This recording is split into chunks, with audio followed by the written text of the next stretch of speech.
ભારત સરકારના અન્ન અને નાગરિક પુરવઠા વિભાગના સંયુક્ત સચિવ રવિશંકરે અમદાવાદના અસારવામાં આવેલ જન પોષણ કેન્દ્રની મુલાકાત લીધી.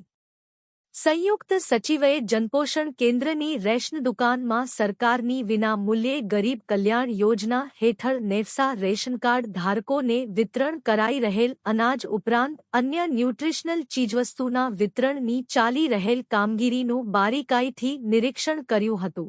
ઇન્કમના લેવલમાં પણ ઘણો બધો અંતર હોય છે, એટલે અમે એમ વિચાર્યું અને માનનીય વડાપ્રધાનશ્રીના જે આશય છે કે ધીમે ધીમે આ જે જન પોષણ કેન્દ્ર તરીકે આપણે ફૂડ સિક્યુરિટીની વાત કરીએ છીએ, ત્યાંથી આપણે આગળ ચાલીને ન્યુટ્રિશન સિક્યુરિટી સુધી પહોંચવાનો આપણો ઉદ્દેશ્ય છે.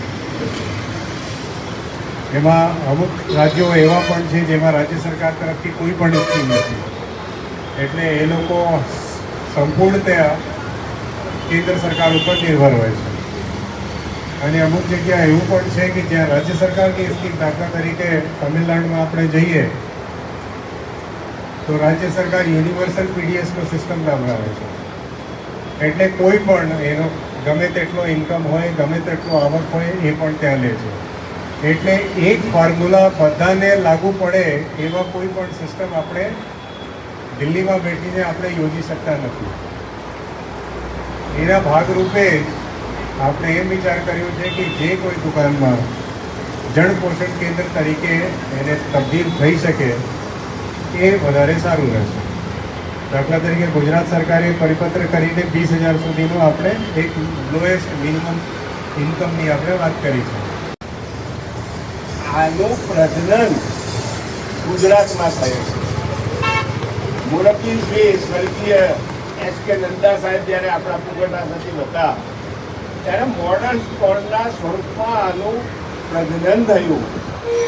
ત્યારે નરેન્દ્રભાઈ મુખ્યમંત્રી હતા, એમને આ કોન્સેપ્ટ બહુ ગમ્યો.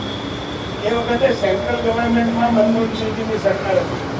આપણે 4 વાર ત્યાં આપણો પ્રોજેક્ટ બતાવ્યો, પરંતુ દુઃખની વાત એ છે પાર્ટી લેવલે બધું આપણે પૈસા પૂરા કર્યા, પરંતુ નરેન્દ્રભાઈ વડાપ્રધાન થયા ત્યારે એમના સંવિધાન વિભાગમાં જે કોન્સેપ્ટ ઘર કરી ગયો એ કોન્સેપ્ટ આજે સમગ્ર હિન્દુસ્તાનની અંદર લાગુ કરવાનું કામ જે એમને શિરે આપ્યું છે તે સંયુક્ત સચિવશ્રીને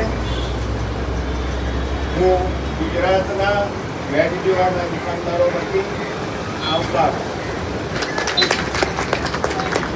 સાહેબે કહ્યું કે 20,000 રૂપિયા મિનિમમ કમિશન તમારું નક્કી ગુજરાત સરકારે કર્યું, ખૂબ આનંદ વાત.